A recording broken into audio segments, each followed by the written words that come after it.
మౌళి నీకు మాట చెప్తానమ్మా, ఈ 20 రోజులు జరిగిందంతా అబద్ధం, ఒక కల్పన, ఒక 3D అనుకో. కళ్ళ జోడితి ఈ సినిమా రిలీజ్ ముందు రోజు నువ్వు ఉన్న స్టేటస్ మీదే ఉండు.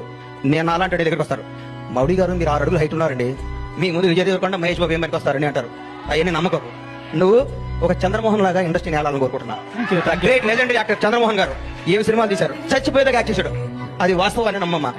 మీ ఎవరు మీ గాజువాక బేసిని మర్చిపోకు. ఈ ఫిలిం నగరు, ఈ సినిమా, ఈ ట్వీట్లు, ఈ ఫోటోలు, ఈ పొగడ్తలు ఇదంతా అబద్ధం. ఎవడు బాగుంటే అబ్బబ్బబ్బబ్బ ఎంత పొడుగున్నా నీది అంటారు, నువ్వు నమ్మకో. నేను 5 అడుగుల హైటే ఉన్నాను, నేను మంచి నటుణ్ణి, నేను చంద్రమోహన్ లాగా ఉండాలి అనుకో. ఒకటి గుర్తుపెట్టుకో, నాకు ఒకటి గుర్తు బాగా. మెగాస్టార్ చిరంజీవి గారికి 1 ఇయర్ గ్యాప్ వచ్చింది. శ్రీకాంత్ అనే సినిమా పెళ్లి సంత తీసాడు అరవింద్ గారు, ఇండస్ట్రీ ఇటు కొట్టారు. అబ్బా శ్రీకాంత్ అని అయిపోయాడు, అది అన్నారు.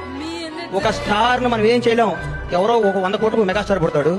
అట్లాంటి టచ్లు నువ్వు స్టార్, నువ్వు మంచి నటుడివి, నువ్వు మంచి నటుడుగా ఉండాలని మనస్ఫూర్తిగా కోరుకుంటున్నాను. నేను విశ్వాస్తున్నాను, నేను ఆశీర్వదిస్తున్నాను, నేను హెచ్చరిస్తున్నాను.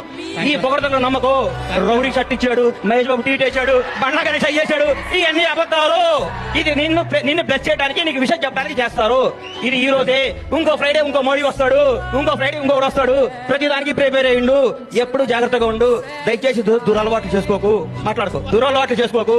ఎవరిని నమ్మకు, నమ్మినట్టు ఉండు, వాస్తవంగా బతుకు, అద్భుతంగా కథలు చేసుకో, నటుడిగా పేరు తెచ్చుకో. మీ అమ్మా నాన్న తలెత్తుకుని తిరిగే విధంగా, నీ బంధువులందరూ మౌళి మా ఫ్రెండ్ అని చెప్పుకునే విధంగా, ఇండస్ట్రీ అంతా నిన్ను చూసి ఆనందపడే విధంగా